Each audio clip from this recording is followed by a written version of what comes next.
Hi guys, Tom and Co here from AIRGUN Nation. I've got my FX Impact with me and a whole bunch of mess of other stuff. What I plan on going over today is a little bit of organizing strategies for when you get your FX Impact. As you can see, I've got my barrel here with the painter's tape on it. It says 30 caliber. I had the same on my 25, but I took it off.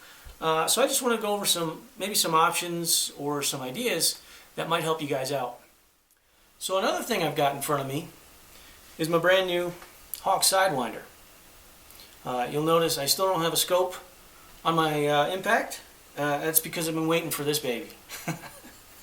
So I finally got it in the mail. What I want to try to do maybe on my next video is do a scope mounting session. You know, how to properly set up a scope, or at least one method of doing it. You can also see I've got my my Eagle Vision scope cam set up and my Exilim camera. So I'm hoping to get you guys some through the scope shooting. Anyway, let's go to organizing. One of the things that I was struggling with is the magazines. Big and small, you know, obviously that's easy to tell, but your 22 caliber is a silver color and your 25 and 30 is a black. Now you don't want to put a 25 cal into a 30 magazine because it'll rattle around, it may not load properly, it'll cause you problems. So I was thinking about maybe color coordinating. Maybe my 30 calibers all going to be red and maybe my 25 cals all going to be yellow or something like that, and then wrap a piece of tape, colored tape around here. And that's why I've got, I mean, here's electrical tape in a rainbow of colors. For some reason they don't add orange, and so here's orange. Another way to go might be duct tape. They've got this in all kinds of colors and patterns, and you can, yeah, I mean, all over the place. One of my favorites, painter's tape. It goes on easy, it comes off easy. It's one of the problems with the duct tape is it'll leave glue behind. If you leave it on too long, or it gets too hot or whatever, that glue will stay, and then you've got that problem to deal with.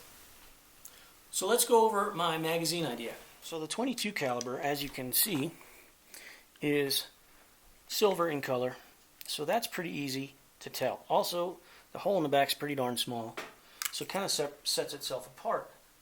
The 25 and the 30 cals, maybe not so much.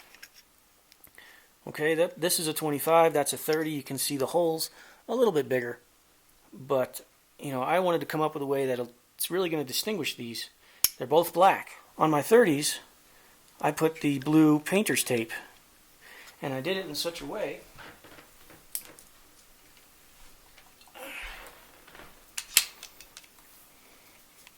so that when this slides in, it's not going to interfere with the rifle's action at all. So that's what I did with the 30. The 25s, I didn't want to do the same thing because maybe you're not focused on the number, you just grab a magazine, it looks right, whatever the case may be. I really wanted to distinguish it, so I just went around the outside edge. I know the 25, it's on the side, it's very distinguishable from the 30, which is on the bottom. If you look at the sides, you say, oh, no tape on there, I know I've got 30 cal. So guys, that's how I distinguished my magazines. Let's move on to barrels. What I'm going to do with the barrels is, I was thinking about taking a little, maybe my own punches and smacking the caliber into the brass, but there's a lot of things that say no, that's probably a bad idea. So I was also thinking, like I was saying before, a certain color paint or tape somewhere on the barrel. But then I thought, why not just use a Sharpie? So I know what you're thinking. Is he really going to write right on his impact the caliber in a Sharpie, a permanent marker? And yes, I am. It can be a little bit nerve-wracking writing with permanent marker. And let me show you a trick, because let's just say I was labeling and for some reason this was a 22 and I just labeled it wrong. What am I going to do? Am I going to write on the bottom? No. Just cross it out. It doesn't look good that way. So let me show you a little trick. So in order to erase permanent marker, all you need is a dry erase marker. This works on a lot of surfaces. And all you want to do is, you probably can't see that, but all I'm doing is scribbling over what I just wrote and it comes right off. I mean, it's really just that simple. And just like that, I can get rid of all my permanent marker ink with just a simple dry erase marker and a paper towel. Alright guys, so another system that I came up with for organizing was using old pellet tins. These could be half empty or 3/4 empty or whatnot, and what I did here was I wrote on it in the red tape, and I had to back this red tape. It's very transparent, so use a piece of regular duct tape, colored duct tape, something solid behind it. I used this blue painter's tape, and it helped it. It just helped the background be solid, so I could actually see what I was writing. But anyway, put a couple strips of electrical tape on there, whatever color you feel like, and then just like that, I've got my magazine and my pellets, and I can throw this. If I don't have the super deluxe case, but I have, say, maybe 2 barrels, and maybe you buy the rifle with 1 caliber, and then you save up and you buy the 2nd caliber and probe and set up like that. So you didn't buy the big case. Okay, this might be a way to help you out. I did the same thing with the 25, except different color. I don't know if you can see how transparent that is. You can see the label on the JSB tin behind it. But the yellow is a lot brighter, so the contrast is there. But same thing, 25 cal. And if you have, say, an FX 500 and you want to bring along your smaller one, you can fit the big one and the little one in one case. And then maybe dump some pellets in there, fill yourself up all the way, and hit the road, man. Do some hunting. I did the same thing with my Wildcat. I've got my fill probe set up and a couple of magazines in there. And that's helped me a lot. I made a nice bright color because for some reason I've been misplacing my magazines lately, so I'm going to be using this system until I get a case to put all this stuff in, or a box or something. So how about probes? Well, you'll have 3 probes, unless they come out with 177, maybe you'll have 4 probes. How to label them, because they all look the same from the back side. This would be a great spot for a stamp, but maybe that's not going to happen. So use the same system. Take your Sharpie, write on here so you can see it, and you're off to the races, you're off and running. However, these things are also kind of easy to misplace and lose. So up until now, what I've been doing is I take my barrel and I gently insert my probe, and then when I lean it, wherever I'm leaning it in my gun room, I just lean it against the wall like so, and now I know my 30 cal is with my 30 barrel. That's one way to do it. Another way though is I found this little box, and I think it had earplugs in it, the little squishy kind of earplugs, maybe with a string on them. And I took some pellet tin foam, I cut it up, shoved it in there, and now I can lay, nice and easy, I can lay all 3 probes in there and the Allen key that I need, and boom, they're all in one place. The Super Deluxe case has a spot for each one of these, and you just put it right in there. But like I said, how are you going to tell? You can write on the foam maybe, or write on this. But this is nice. It stops them from, that's the key rattling around, the Allen key rattling around, but the probes aren't rattling.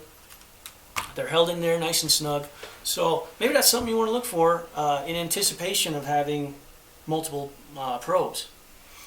That's right, one more thing I wanted to go over that's come up on the forum is attaching a sling to the impact.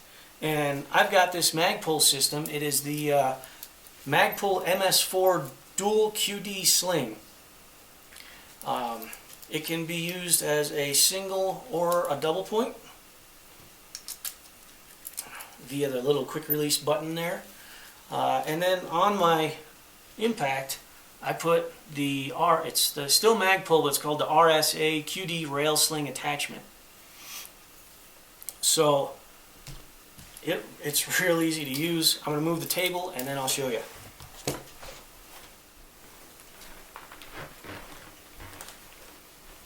Alright guys, there you go.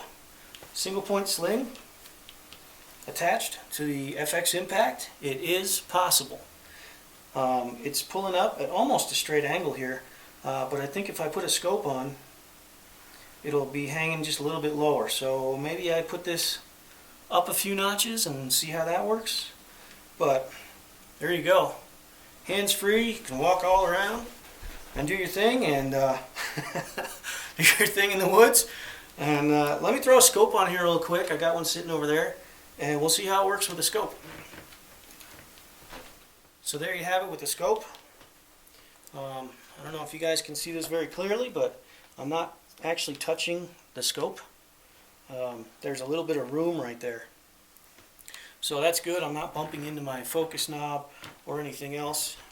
Hangs nice.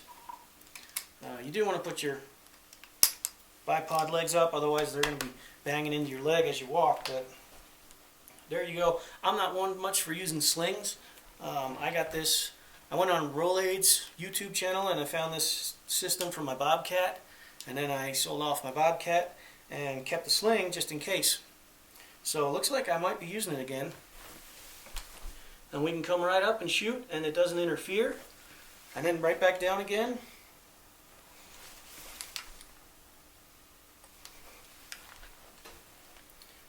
So there you go. Alright guys, I hope you enjoyed our little fireside chat today. Hopefully I gave you guys some ideas in anticipation of this awesome machine coming out. As you can see, I'm inside, not outside, because it's about 36 degrees outside. So and it's windy, so I'm forced to come inside, and I didn't want to use the garage again. I know you guys are probably tired of the echo.